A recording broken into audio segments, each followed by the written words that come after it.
লায়র bird লায়র bird হচ্ছে পৃথিবীর অন্যতম বুদ্ধিমান পাখি।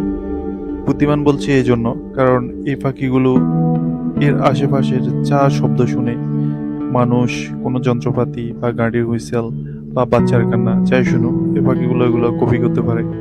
আর এই পাখিটি পাওয়া যায় হচ্ছে সাধারণত অস্ট্রেলিয়ায়। এটা অস্ট্রেলিয়াতেই শুধু পাওয়া যায়। আর এই পাখিগুলোর খপ্পরে পড়ে প্রতি বছর অস্ট্রেলিয়াতে অসংখ্য দর্শনার্থী জঙ্গলে হারিয়ে যায়। কারণ মানুষ দেখলে এই পাখিগুলো অদ্ভুত সব শব্দ, বিশেষ করে গাড়ির হুইসেল, বাচ্চার কান্নার আওয়াজ এরকম শব্দ করে, তখন মানুষ শব্দের উৎস খুঁজতে গিয়ে জঙ্গলে হারিয়ে যায়। চলুন আজকে এই পাখিগুলোর কিছু অদ্ভুত কর্মকাণ্ড দেখে আসি। আর নতুন নতুন সব ভিডিও পেতে অবশ্যই সাবস্ক্রাইব করে পাশে থাকবেন। ধন্যবাদ।